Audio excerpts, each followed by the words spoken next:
For some of you, this might be the third session that you're joining. This is a series of conversations that we have put together with different topics and different panelists each time to talk about different aspects of what this fall might look like. I'm Chris Halladay, the Associate Vice President for Human Resources, and I will be moderating today's discussion. I will be joined today by President John Simon and Provost Nathan Urban.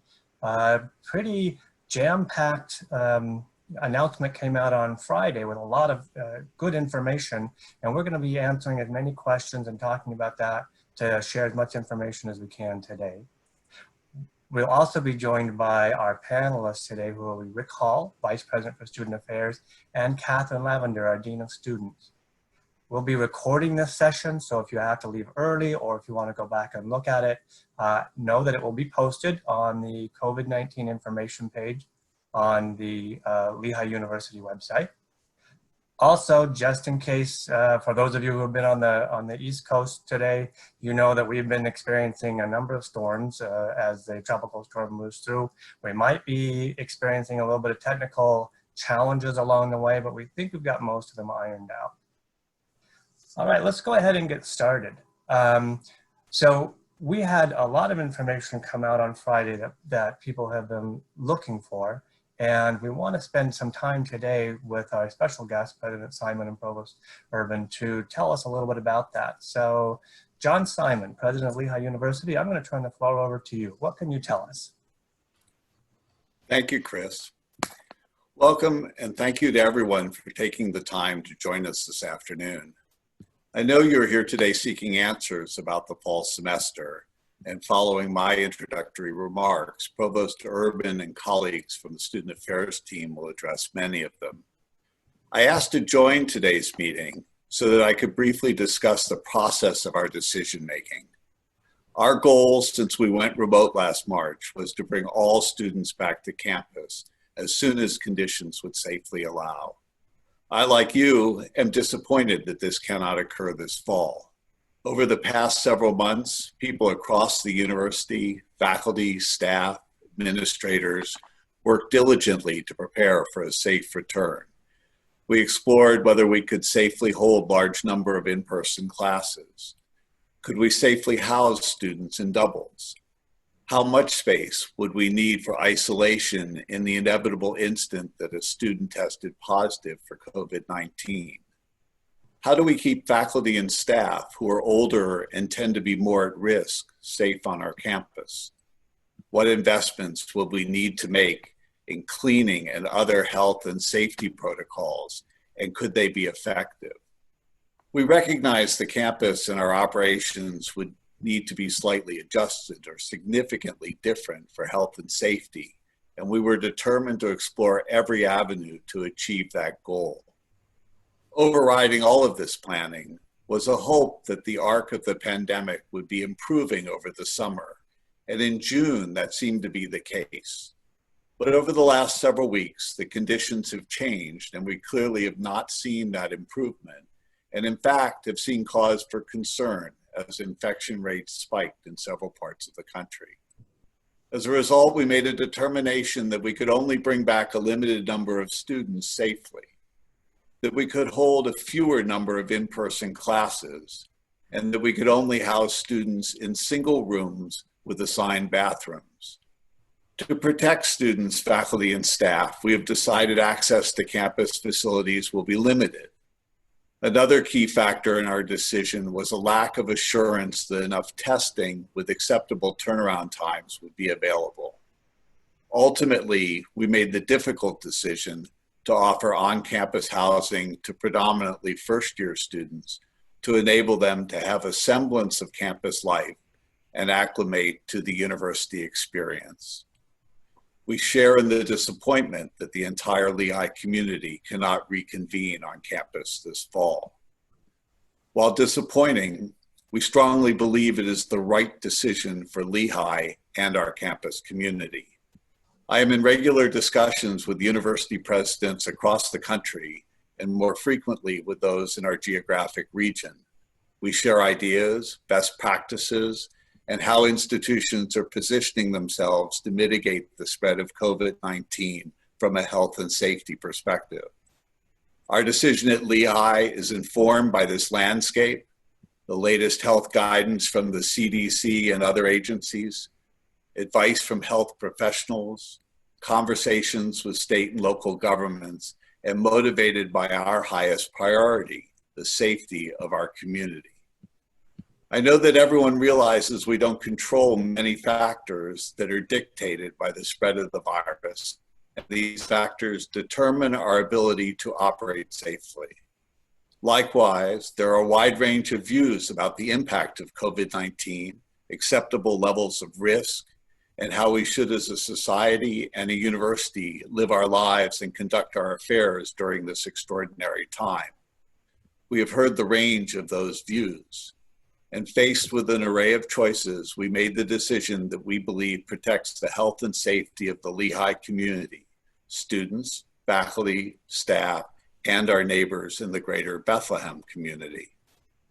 I want to note that we have made significant investments in remote teaching and learning over these past months. Those who attended the first webinar in this series heard about some of those innovations. We are committed to providing the rigorous academic experience Lehigh University is known for. I often hear employers tell me that Lehigh students are extremely well prepared for life after graduation. That won't change. The value of a Lehigh degree will be undiminished during this time. I want to conclude my remarks by once again acknowledging the uncertainties and anxiety around the opening of schools in our nation.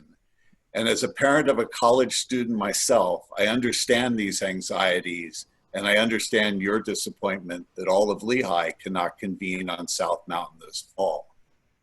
The strength, resolve, and especially the hard work that our community has undertaken in the past several months will serve to ensure that we continue to deliver an exceptional education and experience for our students during these difficult times. I thank our students and our families for your trust and for holding us to the high expectations that in turn support defining the Lehigh experience. I will now turn the program over to Provost Urban for today's discussion with our student affairs team so that you can learn more about the fall semester at Lehigh. Thank you. Back to you, Chris. Back to Nathan. Thank you, President Simon. I'll take it just for a moment, and then I'll turn the time over to Nathan. So that's a great introduction. I just wanted to make sure, as I'm watching the questions coming up, people are aware that we actually have a double header tonight. I failed to mention that in the introduction. So starting at 5:30, we're going to have another conversation, which is going to focus on student housing and student dining. So a lot of the questions coming in already have to do with that. I hope you stay on for that discussion as well. Let's go ahead and kick off this discussion then. I will turn the time over to Dr. Nathan Urban, who joined us as our new Provost and Vice President for Academic Affairs. Nathan, you have the mic. Hello, everyone. As Chris said, I'm the Provost and Senior Vice President for Academic Affairs here at Lehigh, effective July 1. So I've been on the job for a little more than a month now. More discussion on the question of the fall semester will follow in the question and answer, but I want to underscore some of the things that President Simons said about the academic experience that we expect for students this semester. Whether students elect to take classes 100% online, whether they want to be part of the Bethlehem community, whether they are in the dorms, the academic experience that we have prepared, I think, will be an outstanding one, will be one that we're proud of as Lehigh faculty and administrators. That's something we are all committed to. We've done a tremendous amount of effort, made a tremendous amount of effort. Faculty have done a tremendous amount of work over the summer to ensure that that's the case. As of more than 10 days ago, 350 faculty had taken part in workshops to enhance, to learn how to and to understand better how to enhance the online and remote education experience for students. Faculty are truly committed to making this an outstanding experience this fall in whatever mode of instruction is taking place. I think there will be a lot of additional communication, both about the academic experience that you can expect this semester. And I also want to talk today about some of the communications that are going out to students and families starting yesterday, really, and that will continue later this week in follow-up to Friday's announcement that will help us plan the semester that's in front of us.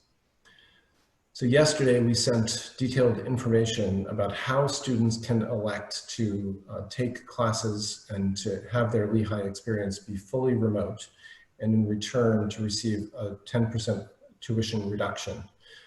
We've also provided information for first-year students to submit requests for housing, and also how it is that other students, non-first-year students, can request housing as in an exceptional case.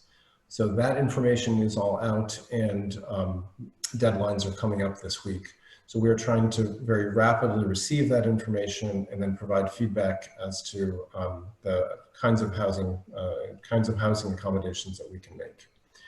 So I encourage everyone to read those messages very closely because there's a lot of information in them, and we want to make sure that people understand what is being requested of them. We're also directly following this webinar, housing and dining and auxiliary services will be providing additional information about that process, about what to expect in those areas, et cetera.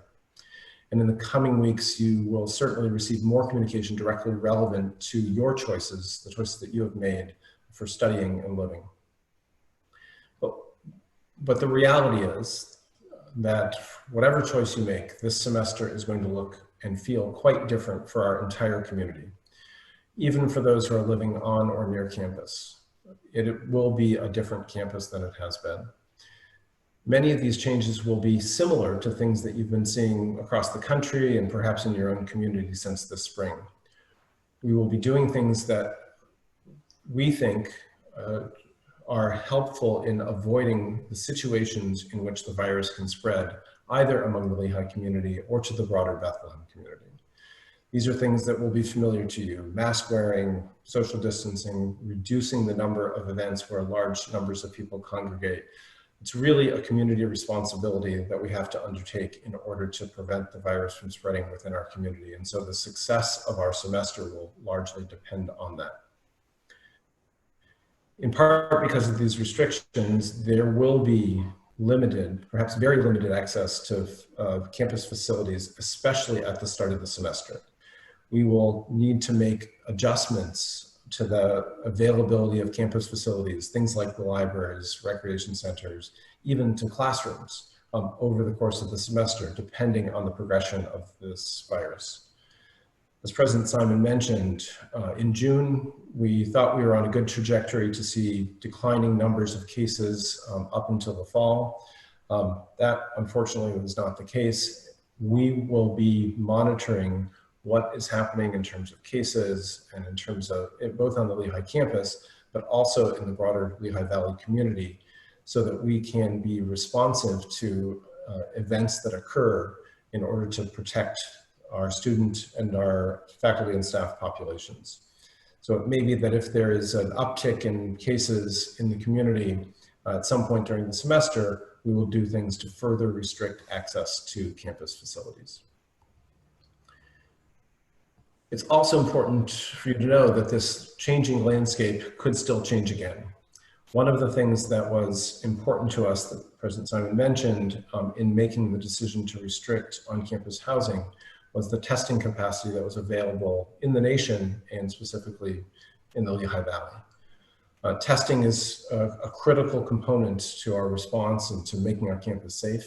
If turnaround times slow down in terms of the ability to get quick results on the virus, or testing capacity decreases, we need to be prepared to adjust in order to keep our campus safe. Another factor that's critically important is quarantine spaces. When we thought that the numbers of students coming from across the country who would be COVID positive was going to be relatively low, we made some plans in terms of quarantine spaces and isolation spaces, and plans in terms of allowing students to live in doubles. As cases ticked up, that was not something that we felt was sustainable. So we have implemented rules regarding quarantines, especially for people who are coming from areas of the country that have been designated as hotspots by the Commonwealth of Pennsylvania. So people who are coming from those areas, and that's a list which is ever changing, will be required to quarantine before returning to campus. We unfortunately do not have the ability to provide quarantine space for large numbers of students, and so that quarantine will have to be something that students and families work out on their own.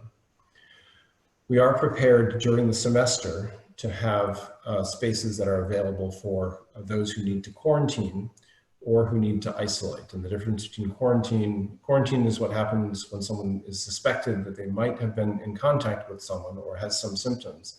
Isolation is what occurs when someone has a confirmed positive case of COVID.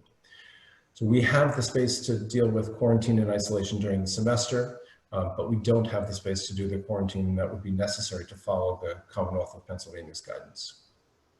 So tonight, as we talk about what the fall semester will look like, I think it's important to keep these things in mind.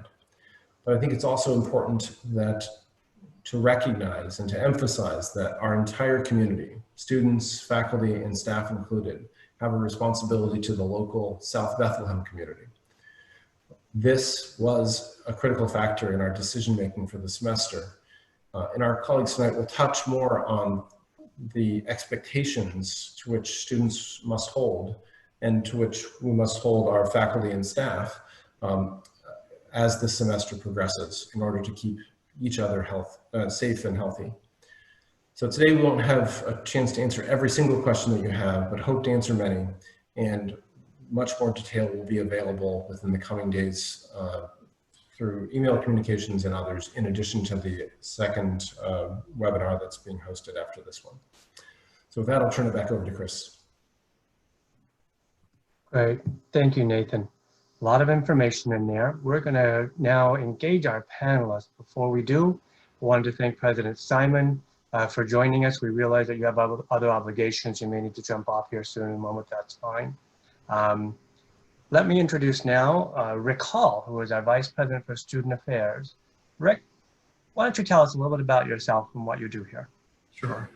Good afternoon. The Division of Student Affairs is one of the larger stems of the institution and touches the lives of undergraduate students in many ways outside of the classroom. There are 25 or so different offices within the Division of Student Affairs, and many of those fall under the umbrella of the Dean of Students Office, and you'll hear from Dean Lavinder shortly.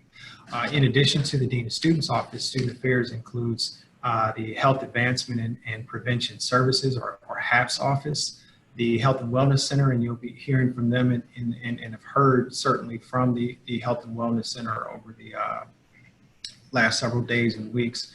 The University Counseling and Psychological Services, Student Affairs, Military Science and ROTC,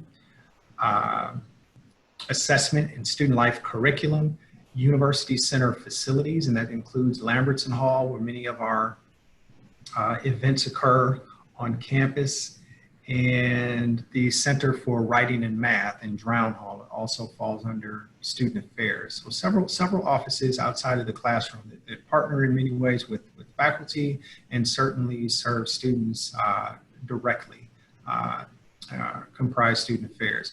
We're fortunate in that we've been getting some on-the-job training with the services, the remote delivery of services that students will be seeing in the fall over the past several months. We went entirely remote as of early March and have been fine-tuning in our services. We will be physically back on campus as of August 17th. Each one of our offices will at least have some in-person contact with students beginning that week.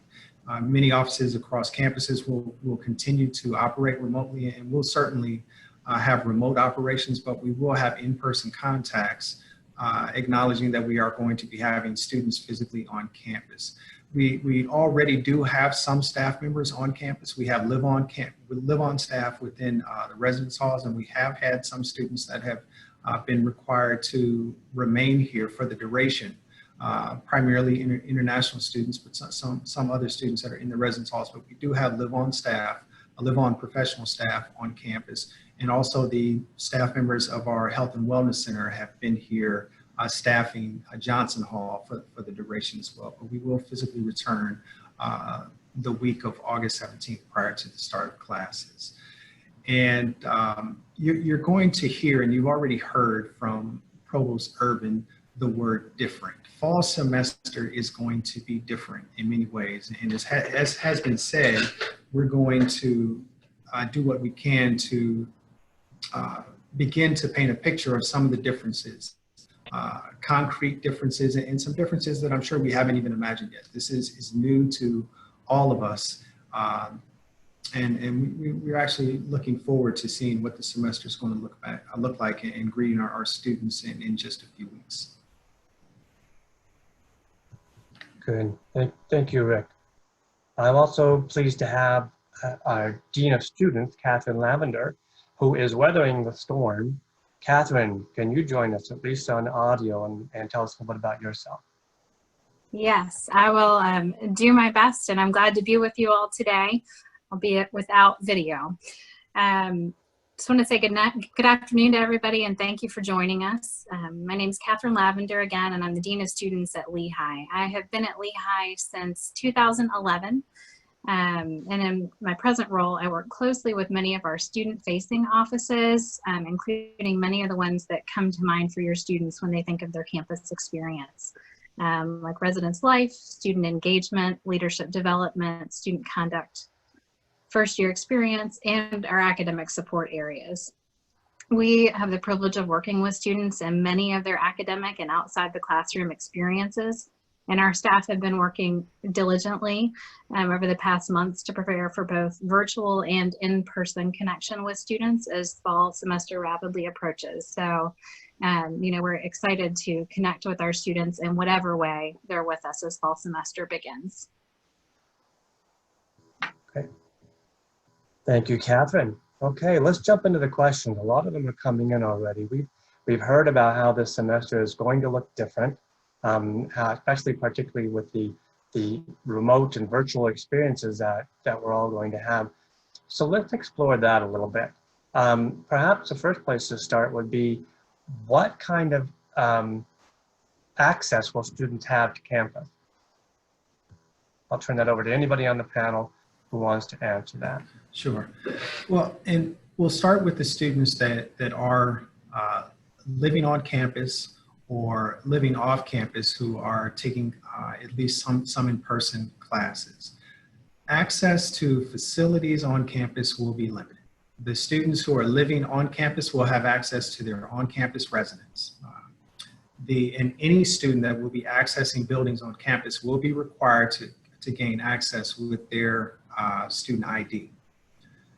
Building access, and I saw one of the questions about which buildings will be accessed, certainly the academic buildings, the library, the university center, which includes dining. The university center is not on ID access. It will be open access, but should only be accessed with social distancing and for students that have meal plans or some defined business in that building. Williams Hall, and that's where a number of the student affairs offices are, will be open, but again, by ID, student ID access. Johnson Hall is the Health and Wellness Center, Counseling Center will be open, and those interactions will be by appointment. There will also be Health and Wellness Center staff in Tremblay Hall, and that will be a secondary Health and Wellness Center location. We have some student affairs staff in Taylor Gym. Students will have access to Taylor Gym, including for some health and fitness activities, and those, as I understand, will be by appointment. There will be no intramurals during the fall, no club sports during the fall. So there would be no need to access some of the facilities for those purposes. So campus access to physical buildings on campus will be limited and limited to only those students who are currently enrolled and those faculty and staff members who are currently employed by the university. Students who are opting to take classes remotely for fall semester will not have access to campus other than for the Health and Wellness Center and certainly for other services remotely. But physical access to campus will be confined to those students who are taking classes on campus or living on campus. If I can just add a little bit to that, in this, we've been looking at these policies by talking to people both in higher education and other industries. And so, while take a space like the library or a part of a recreation facility, the plan is to have limited access in terms of numbers of people so that we can have social distancing. Limited access in terms of hours so that we can do the necessary kinds of cleaning that are needed more frequently in order to keep the space safe. And if there is a case which occurs on campus where someone comes down with COVID and they recently spent 4 hours in the library, then that portion of the library, some portion of the library will be closed down for a more thorough deep cleaning associated with that case.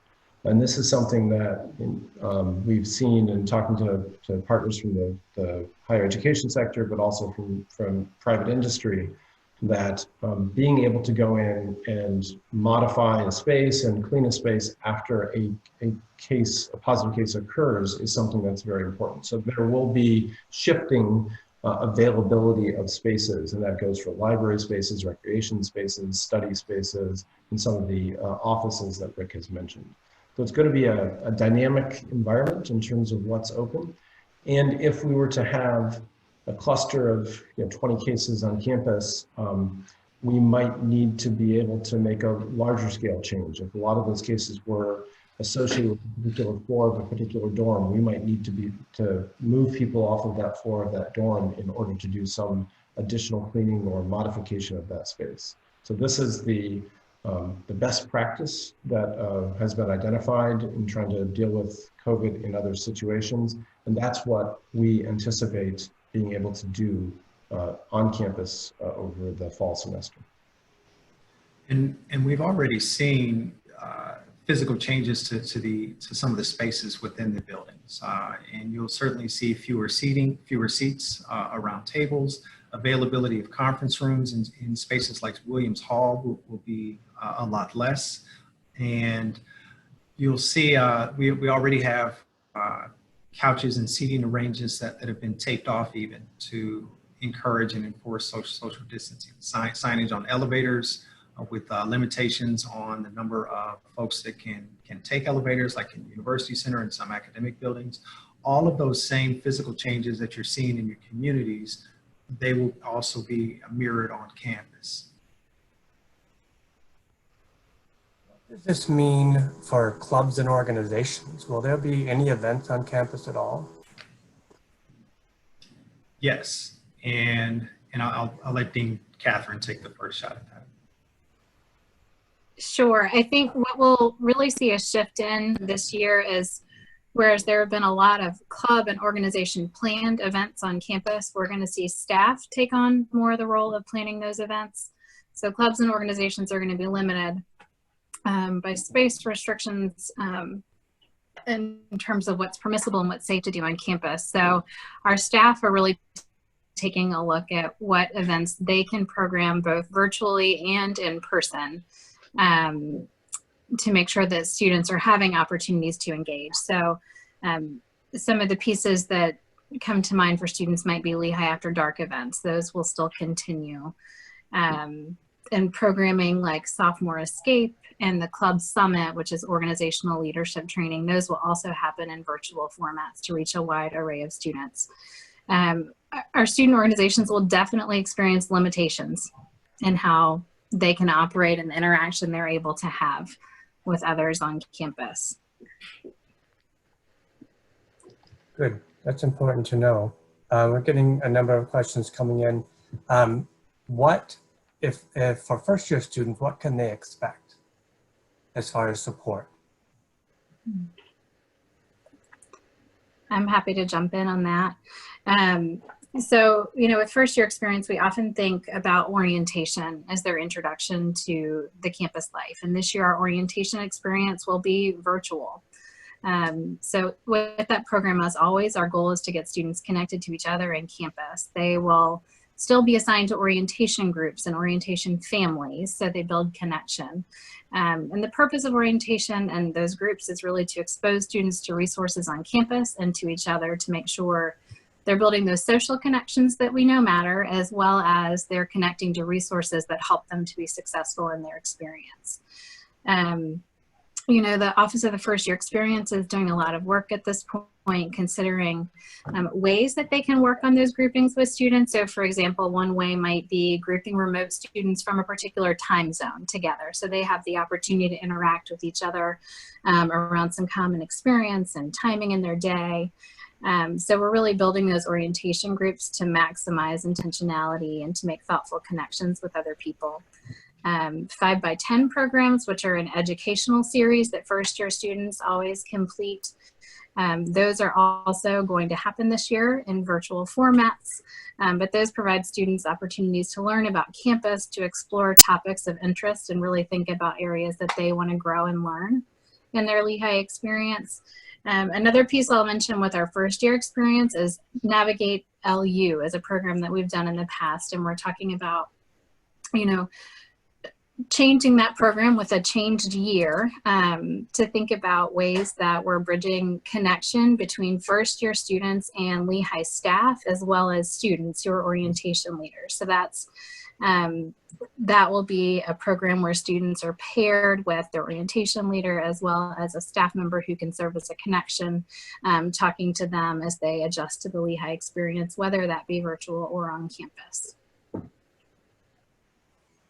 What does this mean for traveling on and off campus? Will there be restrictions on where a student can go, or perhaps on visitors who can come onto campus?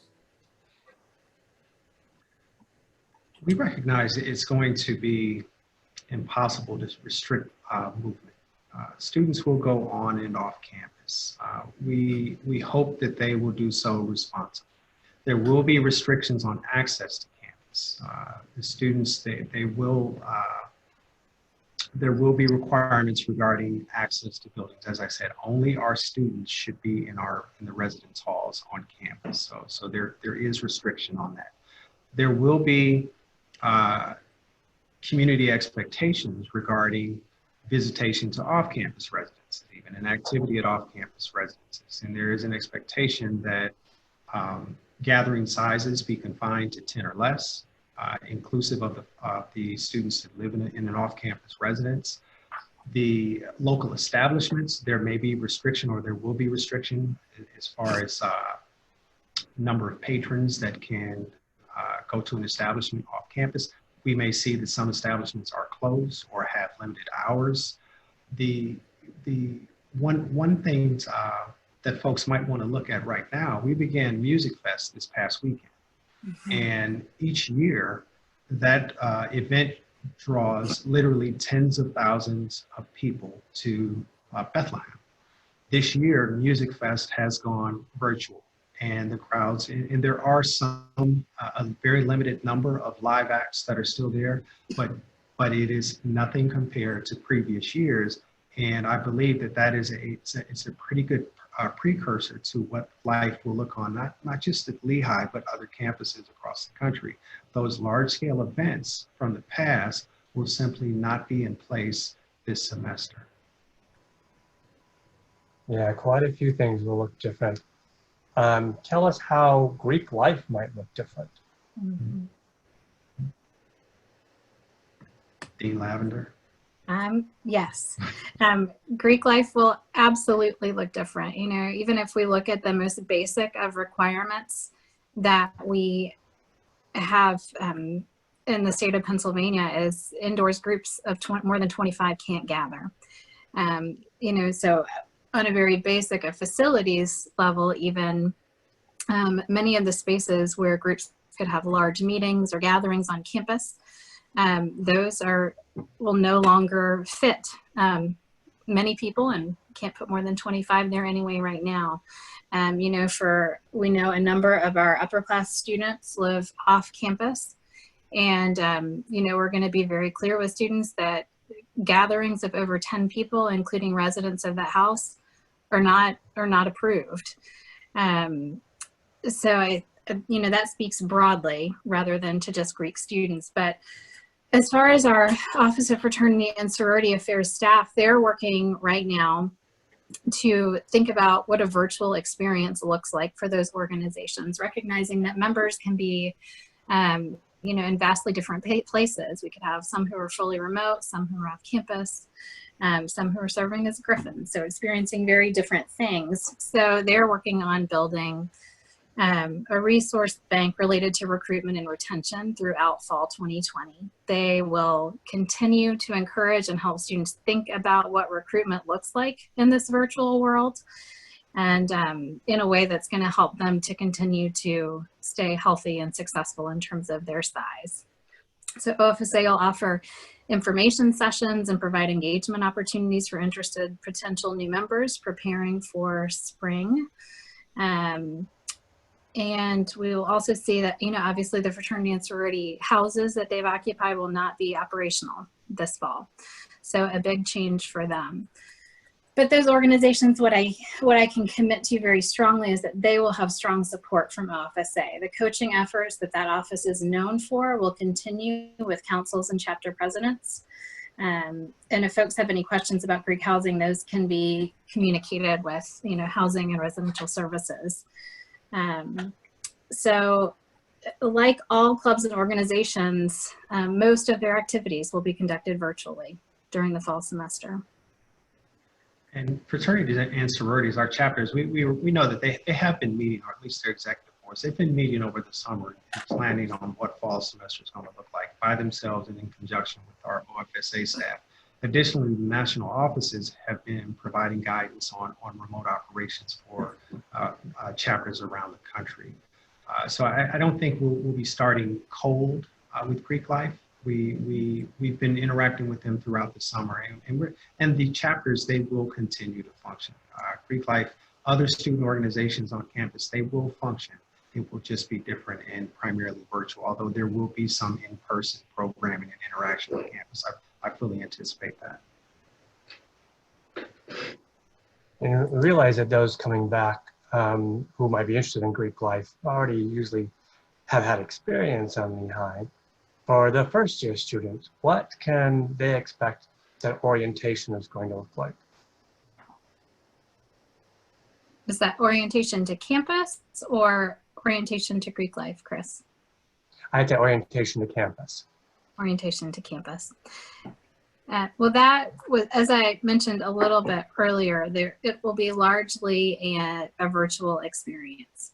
So our orientation leaders will continue to meet with small groups of students and talk to them about not just an introduction to resources on campus, but also about things they might experience, topics of concern, a part of being on campus, things that they might be worried about in adjusting.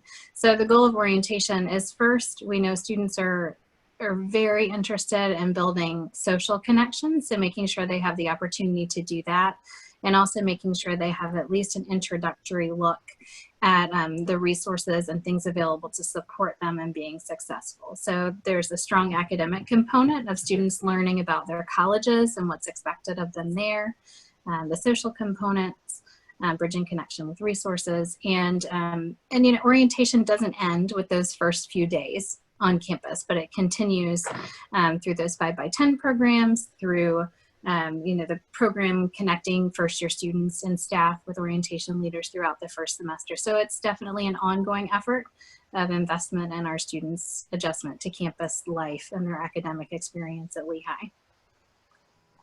Okay, very good. And I think you mentioned prelusion earlier too, is that right? I did mention, I might have mentioned prelusion earlier. Several of our prelusion programs were not able to operate given some of the restrictions we're currently experiencing. The most important thing I can say for students about prelusion is to please check your email regularly for updates if you've signed up for one of those programs. But we do have 5 still operating in a virtual format, and still a good way for students to get to know one another and to learn about a specific area of campus life or the Lehigh experience that interests them. And Chris, with regard to orientation, I think it's important to note that the goal is not to drive every interaction, including orientation interactions, to a virtual environment. There will still be some in-person programming. Some, we will utilize our spaces on campus, including the front lawn, as much as we possibly can. There may well, and I believe there are planned movie nights or painting activities on campus, and we'll take advantage of the weather while it's still nice outside and our spaces. But it's important for especially our freshman class, which every other year has gotten together in its entirety. That simply will not be possible. We have 1,400 freshmen. We do not have large enough spaces to safely gather that many students, along with orientation leaders and other staff that might be present. But we will do everything that we can to have at least some meaningful in-person experience throughout first-year students' first few weeks in semester. Yes, and I should add that we will also conduct a family orientation virtually too, because we know our families have a lot of questions and interest in what they can expect and how they can support their students' experience. So I'm going to probe a little bit. We realize a lot of this is going to have to be virtual. But for those that are on campus and the events that are on campus and classes that do take place, what's expected as far as safety protocols for those who are on campus? And is there some way that we'll be able to enforce those?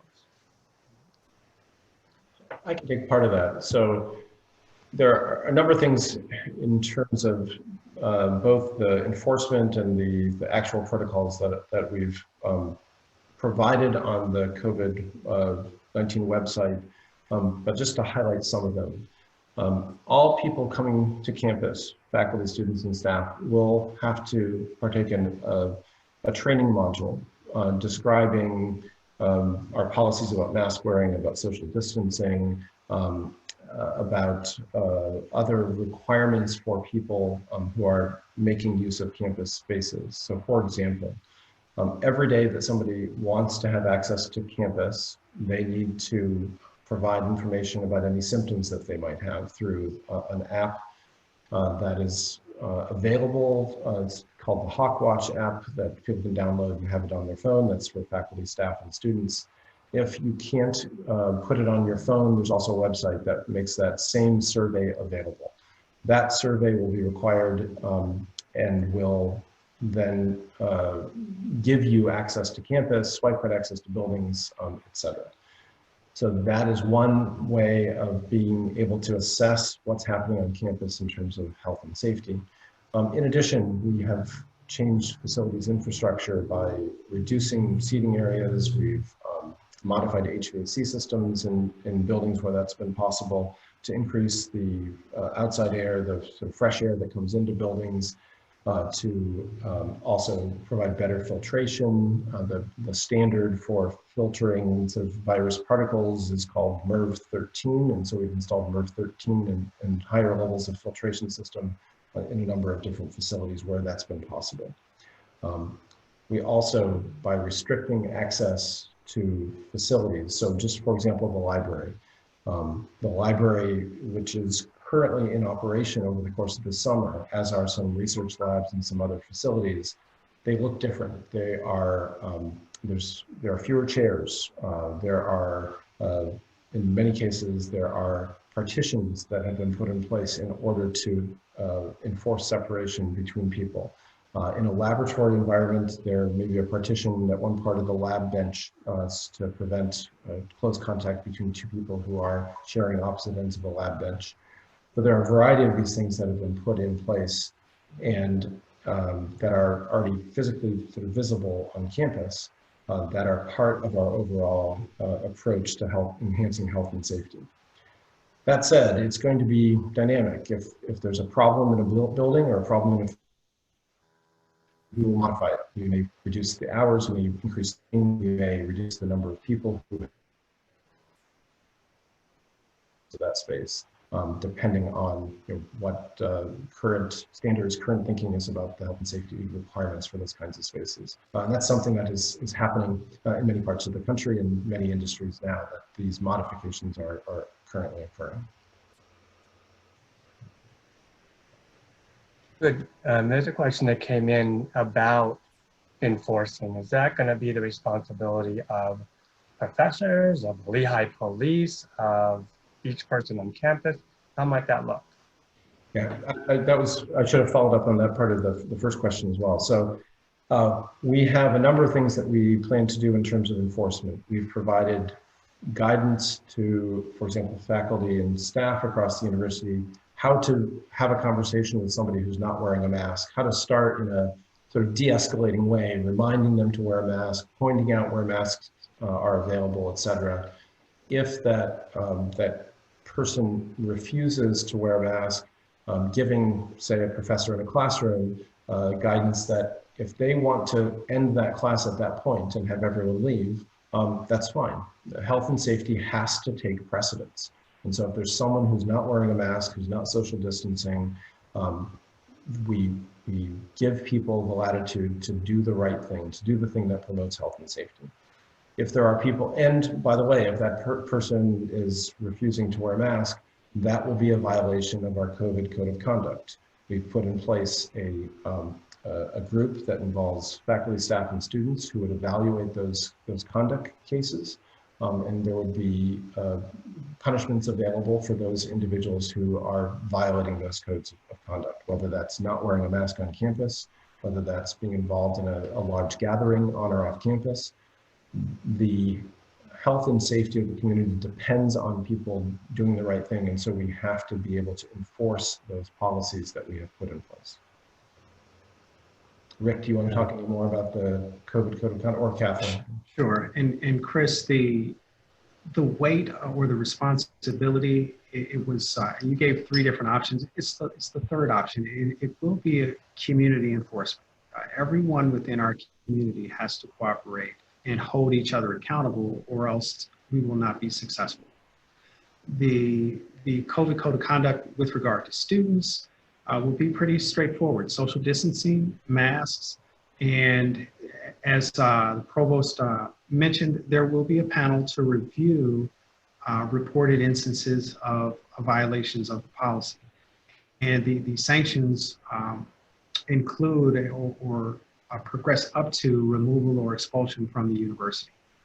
We've all by now heard and read accounts of parties on other college campuses throughout the summer, and positive cases that have resulted from some of that behavior. And that is something that could easily happen in a college town like Bethlehem. And we have to make sure that we're working together to reduce the likelihood of anything like that occurring here. The offices on campus, when students return, they will see that in addition to some of the removed furniture, you'll see things like glass partitions in some of the spaces where students interact directly with staff members in the bursar's office, or in financial aid, or certainly over in offices over in Alumni Hall. That is for the safety, not just of the students, but of those staff members that they're going to be interacting with. And it's imperative that students comply with the mask policy whenever they're in any of those spaces. And those staff members would also report any non-compliance of any, and that's students, faculty, or staff that are in those spaces without following the proper health and safety protocols. Good, that's good information. Given how different this is going to look, what are the options for a student taking a leave of absence, or for a freshman choosing to defer? Well, for first-year students who are thinking about deferral, that's, I'd encourage contact with the admissions office to talk about their options there. We facilitate the leave of absence process for returning students through the Dean of Students office. So upper class students can take a leave of absence for a semester or a year by submitting the appropriate paperwork that's housed on the Academic Life and Student Transitions website. You can also search leave of absence in the Lehigh search engine, and it'll take you right to it regarding that process. Staff in the Academic Support Office is also available as a resource. Certainly students can take a leave of absence with a simplified process for returning to campus at the point that they're ready to do so. So there's still a lot of questions coming in about just the anxiety. No one knows what to expect in this environment today with the virus. Is there a chance that freshmen will be sent home this semester? So I'll answer that. So certainly there's a chance that we will have to send people home this semester. There's a chance that we'll have to cancel all in-person classes or in-person activities. This is something that could be decided not by us, but by the governor. The governor in the spring implemented the policy that effectively shut down all in-person instruction, both for K through 12 and also for higher education. It's also the case that if there are outbreaks either in on the Lehigh campus or in the Lehigh Valley community, or if there are limitations on things like hospital beds or ICU capacity, et cetera, in the region, there are many things that we will be tracking to try and determine what's the right thing to do. And it certainly is a possibility that we would then feel the need to end in-person classes and send people home. I hope that as the semester progresses, because we will be tracking these things closely with responding to these kinds of situations. We've gained some experience over the spring and also over the summer as to how it is to live with COVID. Hopefully we will be in a position where we will be able to maintain classes, maintain people on campus by doing partial shutdowns, by doing restrictions of hours, et cetera. There was an article that I would encourage people to look at, I think it was probably from April or March, called The Hammer and the Dance. It was in the Atlantic magazine about COVID. And essentially, the early phase of any sort of public health crisis is the hammer, where you try and shut everything down as much as possible in a pretty indiscriminate way. And then the later stage of this kind of crisis pandemic with the communicable disease is the dance, where you're trying to be responsive. You look for things that are creating sort of local pockets of risk, and you try to put those out. I feel like we are now in the dance phase. And so part of the reason why some of the answers that we're being forced to give are, well, we're going to see what happens and then respond, is because that's what we have to do.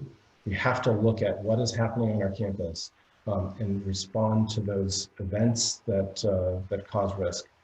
You know, we could take a more hammer-like approach to this semester. We could have decided to do something like many other schools have done, where we decided to shut down all in-person instruction, or where we even more severely limited the number of people in dorms, or where we actively discouraged students from coming back to Bethlehem and living off campus.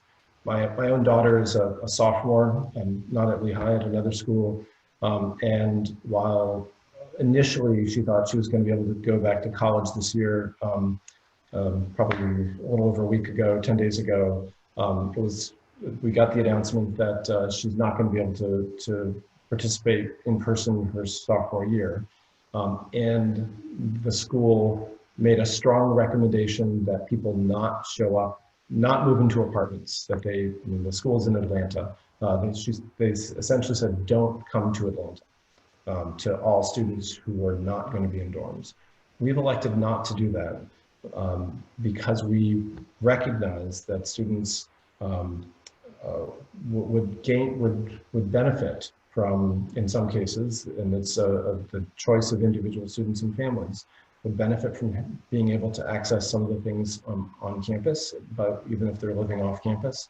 And we are going to try and achieve a balance by providing those kinds of services, but being responsive to the conditions, being responsive to the level of outbreaks of the virus.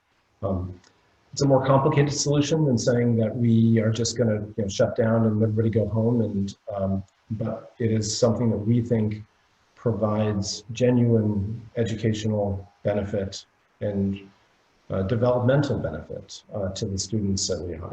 So we're choosing a somewhat more complicated approach than simply saying, we're not open for business, but that is something that we as a community need to come together and try and manage. Very good. There's, I know we touched on this topic earlier, and there still seems to be a number of people who want more details. What can you tell us about students who have access to labs or study spaces, particularly if they're not living on campus? So students who are not living on campus, but who do not elect the fully remote option and get the 10% tuition discount, we anticipate that they will have access to libraries, to laboratories, laboratory classes, and also research labs. That access will be limited. I keep using this word limited. What do I mean by limited? I mean that the hours that people are able to be in those labs may be restricted or less than what has been the case in the past. It won't be the case that essentially anybody who shows up to the library and finds a chair somewhere or willing to sit in a corner will be able to be in the library. Library access may be by appointment, as I think you mentioned, Chris. And certainly at any point in time during the day, there will be a limit to the number of people who are able to be in those spaces. So that limit will be based on our sort of calculations about what's necessary to achieve social distancing. So for all what we think of as typically the communal spaces on campus, we will need to regulate the number of people who have access to them at any given time in order to make sure that the number of people does not exceed the number that we think can be in that space and maintain health and safety. Just as an example, over the summer, research laboratories opened in June. They operated with about a third of the number of people as they would have had normally over the summer. At least the number of people at any given time. Some people showed up early, some people came late. But the total number of people who had access at any given time was significantly reduced so that people could more readily stay apart, maintain social distancing, not get in each other's way, that there could be a time to do cleaning protocols from between one person to the next. This is the kind of thing that I think is going to characterize these communal spaces and communal sort of activities over the course of this semester. And Chris, some of the same can be said for some of the informal, impromptu study spaces on campus, especially around exam time. Students might find an empty conference room or an empty classroom. Those spaces will no longer be available, at least for this semester. They'll be locked to be cleaned, either cleaned between meetings or locked permanently. You'll see that the lounges in the second floor of the University Center, the M Room, the Pride Center, those spaces will not be open this semester. So a lot of the informal study space and lounge spaces on campus will not be accessible. And what might that then mean for how it would look if I'm in music, if I'm in band, if I'm in choir? So we've canceled all events in the Zollner Arts Center for the semester. That is because those activities, in particular singing, has been linked to some so-called super spreader events. Those are events also at Zollner would typically gather a large audience, which we have, which there are currently in the state restrictions as to the sizes of gatherings. So we've elected to cancel all those events over the course of the semester. Classes, theater arts and say sort of vocal music classes, there will be still some of those classes that are being offered, But the numbers of people in those classes and will be structured so that there will be social distancing will be possible. We've also created a couple of outdoor spaces using tents, and these are tents with sort of open sides so that there's a high degree of ventilation. That is something, those are spaces that might be available for some of these kinds of group events where we think that they can be done more safely. And we talked a little bit about athletic events, and there's still some questions coming in there, but what might we expect around events like that, particularly whether we're attending or playing? And do we have to wear masks? And is Lehigh going to provide those masks? So all people coming to campus, all students coming to campus will be given a welcome backpack with a couple of cloth masks. But all Patriot League competitions have been canceled through the fall. So there will be no sporting events, there will be no football games, there will be no soccer matches, etc. And so there will be no crowds, no spectators for those events because the events themselves won't occur. We're working through the policies regarding practice for sports teams. This is something that's sort of a work in progress right now, figuring out how it is that those can best be done safely. For some sports, it's more straightforward than for others, obviously. We're seeing this in professional sports in this country right now with the opening of hockey season recently, the opening of baseball season a couple of weeks ago, and the opening of basketball, NBA basketball, sort of a week or so ago. And we can also see the differential success that those different leagues are having with hockey and basketball so far with their bubbles, high degree of restriction as to who can see whom, seeming to be more successful than baseball, where there's been Miami Marlins, must be 20 cases now on the Marlins team, and games that have been, multiple games that have been canceled in multiple cities now. So I think that's informative to us as to how it is that we can look at our campus and actually also how it is that sports can happen. But those final decisions are still being made as to how it is that those sports teams will be able to practice. And it's important to note that the absence of fall sports, not just at Lehigh, but also locally, when thinking about what this semester is going to look like. Not only are the participants, the student athletes, not going to be competing, but those are also spectator sports. And those are events that populate students' calendars and schedules in their time outside of class. Those things will not be there. So Lehigh sports, some students do attend local sports functions or even go ice skating at the rink adjacent to campus, near campus. To my knowledge, that's not going to be open. The movie theater over at Arts Quest it's not open yet, and it's doubtful that that's going to be open for fall semester.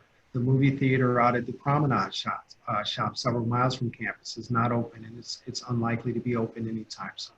So a lot of those extracurricular opportunities, either directly tied to the university or that take place in the community, will not be available or may be available in some other form rather than in person. So it's important for our students to know and come into the semester with their eyes wide open on what it is exactly that they're going to encounter, and what they will encounter will be something very different from a traditional Lehigh experience.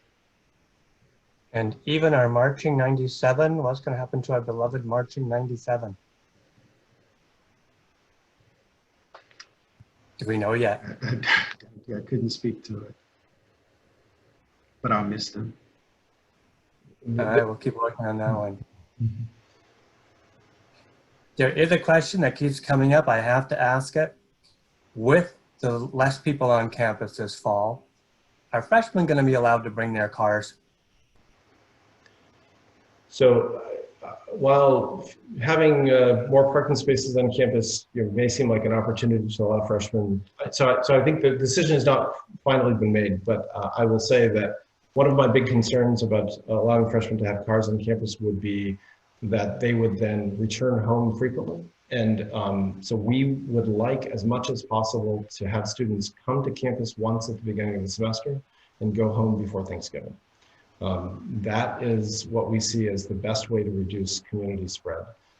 So while we haven't formally made a decision as to whether freshmen would be allowed to bring cars on campus, I wouldn't expect that would change, simply because from a public health standpoint, that kind of restriction helps us prevent community spread. Understand that it may be that someone would like their son or daughter to be able to come home if they were sick.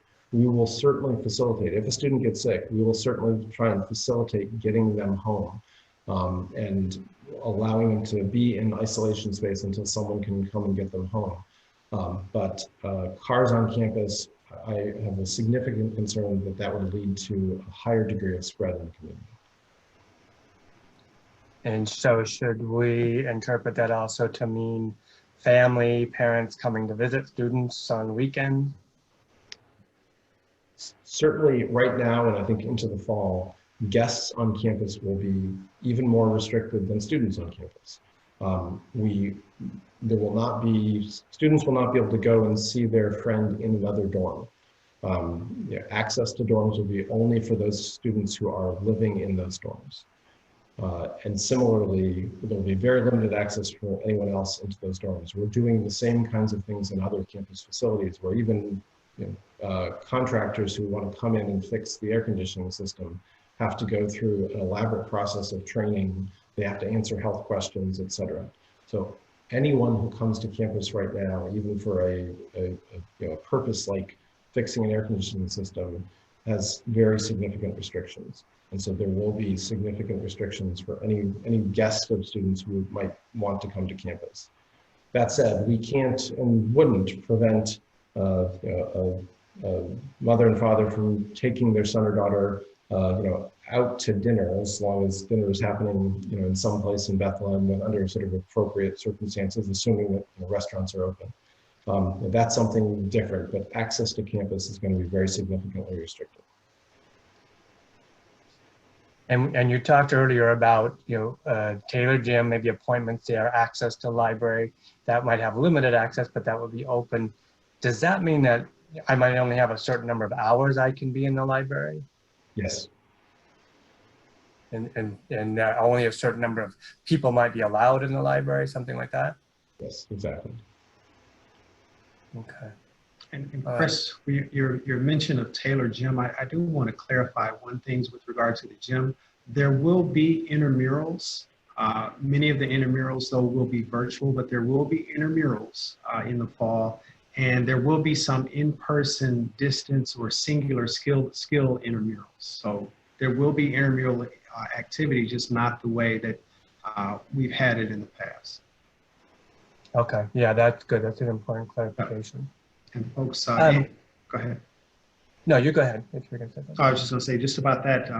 Lehigh Taylor Gym, they do have an active Instagram, and folks can follow that. And I'm sure they'll be updating with details on ways the students can be involved intramurally, or questions on gym hours and exactly what a COVID-19 existence is going to look like with regard to on-campus physical fitness and activity.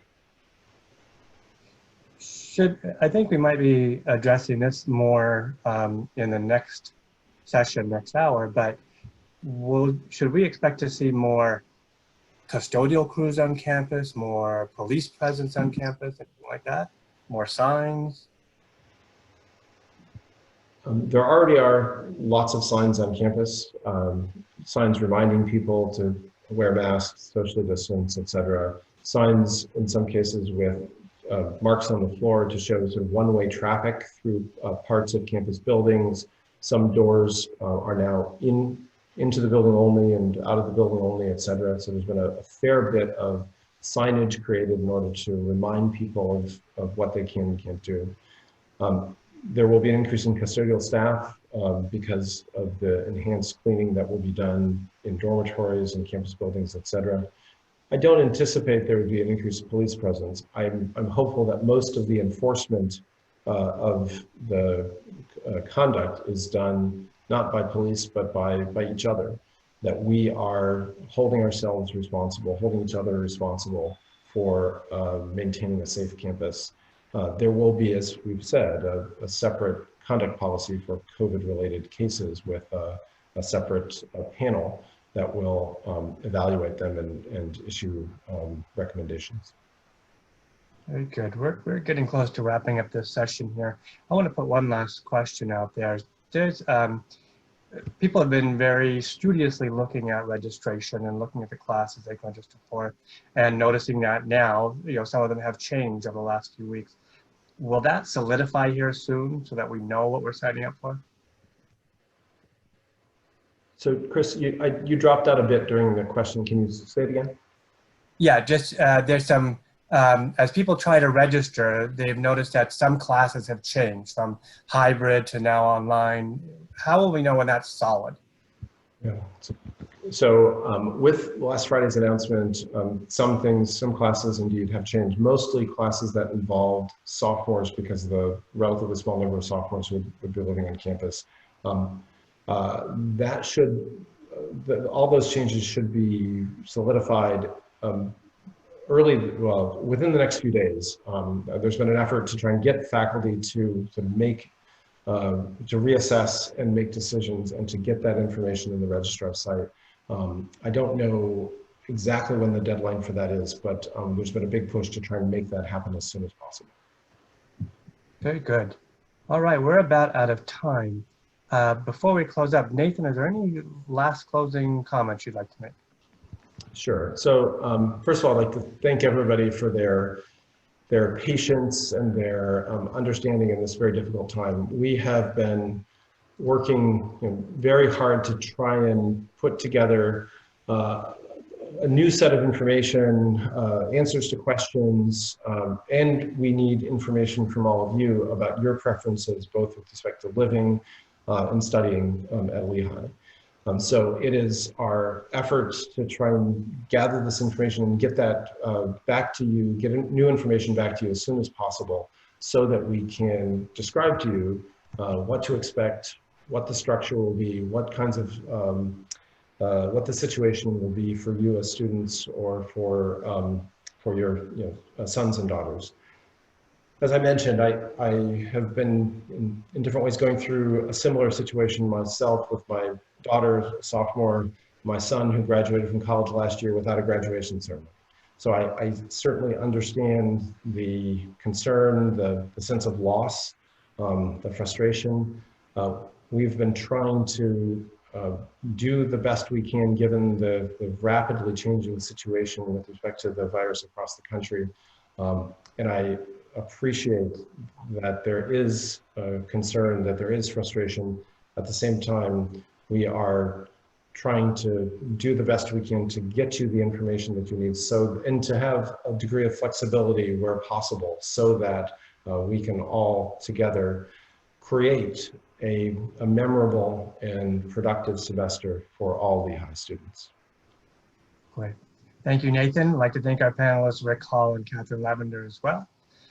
And also want to make sure that you know that in 15 minutes, we're going to take a break, and then in 15 minutes, we're going to come back on another conversation talking about housing and dining. A lot of questions came in about that. I think you'll find those answers there.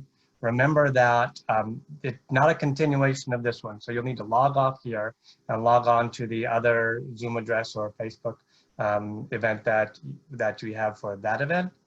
And also, if you need to or want to go back in and look at the recording, that will be posted soon after we wrap up here tonight. Thank you, everyone. We sure appreciate having you on and hope to see you again soon. Signing off.